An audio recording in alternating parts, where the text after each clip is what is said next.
E o motor de step bipolar, como que ele funciona? Bem, ele terá uma única bobina. E para que eu venha inverter a polaridade neste dente do meu estator que está envolvido por essa bobina, eu terei que mudar o sentido da minha corrente. Então, olhem só, se eu quero provocar o norte aqui e o sul aqui, a minha corrente tem que ir neste sentido. Então, ó, um A tem que ser positivo e um B negativo. Todas as outras estarão desativadas, então 2A e 2B aqui negativo, ok? Então, positivo, negativo, beleza, provocou o norte aqui, alinhamento do meu estator. Desliguei, este cara que estava aqui como positivo foi para 0. Quero agora que o norte seja feito aqui, ó. Como que eu faço essa energização? Regra aqui, ó, da mão direita, né? 2A positivo, 2B negativo. Então, norte, sul, alinhamento. Desenergizo e agora eu quero o norte aqui. Terei que inverter, ó, o sentido da corrente nesta bobina. Então passo a ter um B como positivo e um A como negativo, tá, ok? E para finalizar eu quero o norte neste ponto aqui, ó. Então eu tenho que 2B positivo e o 2A negativo. Olha como que fica a estratégia de acionamento, né? Um A começou positivo e todos os outros negativos. Depois o 2A positivo, depois um B positivo e depois o 2B positivo, tá ok? Esta foi a sequência de acionamento. Então se eu faço a repetição dessa sequência, eu continuo com o giro do meu motor naquele sentido, tá ok? Geralmente, para a gente poder inverter o sentido da corrente na bobina, nós precisaremos de um circuitinho, né, de uma interface de potência auxiliar. Geralmente é utilizada a ponte H, tá ok? A ponte H ela serve para isso. De acordo com o acionamento, com a lógica de acionamento, ela vai permitir a corrente em um sentido ou em outro. Digamos que este motor aqui, ó, fosse a nossa bobina. Aí vamos lá. Digamos que eu polarizei esta entrada aqui como positivo e esta entrada aqui como negativa, né? Positivo, este cara aqui vai permitir a condução, né? Isso daqui é um transistor do tipo NPN, né? Se esse está permitindo a condução, eu tenho corrente de base aqui, este daqui vai estar acionado, este transistor, tá? Então a minha corrente vai passar aqui neste sentido, ó. Ok? Neste sentido. Notem que é o mesmo circuito, uma vez que este transistor aqui esteja acionado, ele vai estacionando este transistor e este daqui, tá ok? Corrente neste sentido. E se eu inverter a polarização positiva aqui e negativa aqui? Vou estar acionando este transistor e o sentido da minha corrente agora é o inverso, ó. Ok? Ele passa neste sentido. Então é uma forma de você inverter o sentido da corrente na sua bobina, trabalhando com uma ponte H. Tranquilos? Bem, os tipos aí que nós temos de motores de passo. Se eu tiver um motor de passo com 4 terminais, com 4 fios, né, significa que eu tenho um motor bipolar. Significa que eu terei que inverter o sentido da corrente nesta bobina para provocar o meu giro, ok? Se eu tiver com 5 terminais e 6 terminais, é unipolar. Significa o quê? Que eu posso ir acionando uma bobina de cada vez, ela terá sempre a mesma polarização, ok? E se eu tiver um motor de passo com 8 terminais, ó, significa que ele também será o quê?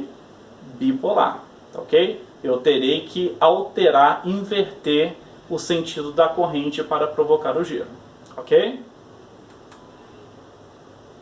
Quanto às características, né, do nosso motor de passo aí, falei para vocês que o torque não é uma das principais características que ele possui, ok? Velocidade também não. Lógico que dependendo do motor de passo que você venha comprar e precisar de torque e velocidade, você vai ter um custo muito alto, tudo bem? E influencia também na questão do tamanho, tá? Mas ele tem alta precisão, é excelente na precisão. Terão que tomar cuidado com a tensão de alimentação, né? Geralmente o motor de passo de pequeno porte ele trabalha com uma tensão DC, uma tensão contínua, tá? Terão que respeitar a corrente, tensão e corrente máxima que passa em suas bobinas isto para não danificar, tá ok? E o grau de precisão, né, deste motor vai estar vinculado com a quantidade de passos que este motor possui. Lógico que essas características você vai ver na especificação daquele motor de passo ou do seu datasheet. Ok? Estratégias de acionamento. Nós já vimos que para que eu tenha um movimento, né, do meu motor de passo, eu preciso ter uma estratégia ali de acionamento. Ok? Eu tenho uma estratégia de acionamento que ele é chamado de passo completo ou full step. Como que ele funciona, né? Eu vou energizando uma bobina de cada vez para que eu tenha a movimentação, os passos, né? O step. E aí, né? Significa que cada step desse daqui, ó, cada step desse daqui tem exatamente o valor angular da resolução do meu motor de passo, ok? Só exemplificando, ó. Neste caso aqui, deste exemplo, né, a nossa resolução aqui é de 90 graus. Significa que cada step, cada passo, eu vou tendo uma variação angular de 90 graus, tá ok? Eu posso também ter uma estratégia de passo completo, né, que é o full step, mas agora eu posso acionar 2 bobinas por vez. Olha, Edson, mas por que você está acionando 2 bobinas por vez se você não está melhorando na resolução? Simples. Quando eu faço o acionamento de 2 bobinas por vez, eu continuo tendo a mesma variação angular em cada step da minha resolução, porém com 2 bobinas sendo acionadas, eu vou ganhar em torque, ok? O meu torque vai aumentar. Lógico, vou consumir mais energia? Vou, mas o meu torque ele vai aumentar, ok? Então é uma outra estratégia que nós podemos utilizar para ganhar torque. Eu não ganho no melhoramento da minha resolução. O meu passo ele continua o mesmo, sendo que eu vou ganhar em torque, ok? Então aqui estou mostrando para vocês, olha, um motor de passo, as suas bobinas, né? Nós teremos que ter uma estratégia para acionamento. Esta parte é a parte do estator, ele é estático, ok? E aqui eu tenho o meu rotor, que é a parte móvel. Notem que o meu rotor tem os dentes e esses dentes, né, eles precisarão ser alinhados com os dentes que estão do meu estator, que está envolvido por essas bobinas, ok? Uma outra estratégia de acionamento é o acionamento de meio passo. Com a estratégia de meio passo, como ele já diz, eu consigo melhorar, né, na suavidade do meu movimento. Ao invés de dar um incremento, né, de uma resolução inteira, agora eu passo a dar um incremento de meia resolução. E como que isso funciona, pessoal? Eu vou mesclar aquele acionamento de uma bobina com o acionamento de 2 bobinas que eu fiz anteriormente. Então, olha, aciono uma bobina, depois aciono 2 bobinas em conjunto, depois aciono uma e desligo a outra, né? Depois volto a acionar 2 bobinas, mas lógico, isto respeitando uma sequência que eu consiga manter o giro do meu rotor, ok? Então vamos lá, ó. Acionei a primeira bobina, acionei agora 2 bobinas ao mesmo tempo, eu acionei essa segunda. Então, neste caso aqui, a resolução seria de 90 graus, mas o step foi de quanto? 45 graus, ok? Eu ganhei ali em resolução. Lógico que eu também vou ganhando um pouquinho de torque, eu vou tendo um torque variável, ok? Depois, se eu desligar a primeira bobina, ele dá um step de mais 45 graus. E aí eu ligo a terceira bobina, mais um step de 45, desligo a segunda, mais um step de 45. Esta é a estratégia de acionamento de meio passo, ou half step, ok? Funcionamento dele, desta maneira aqui que a animação nos mostra, ok? Desta maneira, pessoal, é como se eu tivesse ganhado aqui a resolução, tá? Eu estou diminuindo pela metade o valor do step em relação à resolução do meu motor de passo. Tranquilos? Bem, nas especificações lá do motor de passo, né, vocês terão que fazer algumas análises, né, terão que tomar alguns cuidados. Eu coloquei aqui algumas informações da especificação do motor de passo que vocês irão encontrar. Por exemplo, o tamanho, o peso, o diâmetro, passo por revolução. Olha que interessante. Este motor de passo aqui que eu peguei, ele me diz que ele tem 200 passos. Aí eu pergunto para vocês, se ele possui 200 passos, qual é a resolução dele? 360 dividido por 200, que vai dar quanto? 1,8 graus. Ok? É a resolução dele. Então, se eu utilizar a estratégia de passo completo, eu vou ter um step de 1,8. Se eu utilizar a estratégia de meio passo, eu vou ter uma variação angular, um incremento angular de 0,9 graus. Ok? Beleza? Consumo de corrente por cada fase, ele diz aqui que o valor nominal é de 500 mA. Então, lógico, quando eu estiver alimentando este motor, dependendo lá de quantas fases eu teria, a minha fonte tem que ter a capacidade de fornecer aquela quantidade de corrente.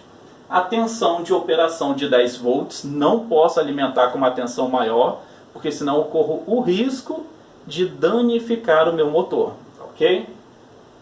A resistência de cada fase, de cada bobina, de 20 ohms. Olha só que interessante. Ah, Edson, eu estou aqui com o motor e eu não tenho certeza se ele está ok, se ele está funcionando perfeitamente. Como que eu posso fazer para testar? Meça lá cada fase dele, cada bobina. Se der bem próximo ali dos 20 ohms deste motor de passo aqui, ele está ok. Se der uma resistência muito alta, significa o quê? Que seu circuito está abrindo, sua bobina já não está tão boa, tá? E se der uma resistência muito baixa, Edson, próximo de zero, significa o quê? Significa que ela está em curto, também não vai estar legal, ok? Então tem que ficar muito próximo ali do valor, né, da especificação do seu motor, ok? Vem aqui, ó, a informação de torque. 1000 gramas vezes centímetros é o torque, ok? Temos aqui o valor da indutância e o comprimento dos cabos também, ok? Como informação deste motor de passo aí. Bem, além daquelas duas estratégias que vocês viram lá, né, que é o passo completo e o meio passo, nós podemos ainda utilizar uma estratégia de micropasso. Eu ainda consigo melhorar o deslocamento do meu motor, deixando ele mais suave, né, sem trancos, fazendo aqueles steps. E como que eu faço isso? Vocês se lembram que eu estava utilizando, na estratégia de meio passo, ligava uma bobina, depois ligava duas, depois desligava uma, e assim ele iria fazendo o giro. Nessa estratégia aqui de micropassos, eu posso utilizar uma interface, tá? Que eu posso controlar a potência em cada bobina. Então, por exemplo, eu aqui, ó, liguei essa bobina aqui. Quando eu fosse ligar a segunda, eu não ligava essa bobina com potência máxima. Eu ia ligando essa bobina e ia aumentando a potência dela com o passar do tempo. Até que chegaria em um momento que a potência aqui seria máxima. Eu iria manter essa potência máxima e ao invés de desligar essa primeira bobina de imediato, eu não iria fazer isso. Eu iria começar a diminuir a potência dela. Então, eu teria uma suavidade no posicionamento ou na variação angular do meu rotor, ok? E aí a mesma coisa. Quando essa viesse a desligar, eu faria o quê? Eu começaria a energizar essa terceira bobina, ok? Desliguei essa daqui, começaria a energizar a terceira bobina, gradualmente. Quando ela chegasse no máximo, eu começaria a desenergizar a segunda bobina gradualmente. Essa é a estratégia de micropasso. Lógico que vocês precisariam ter uma interface, né, que vocês conseguissem fazer este controle de acionamento, tá ok? Mas como eu falei para vocês, se vocês estivessem trabalhando lá com uma ponte H e naquelas entradas colocassem um sinal do tipo PWM, vocês conseguiriam implementar essa estratégia de micropassos, ok?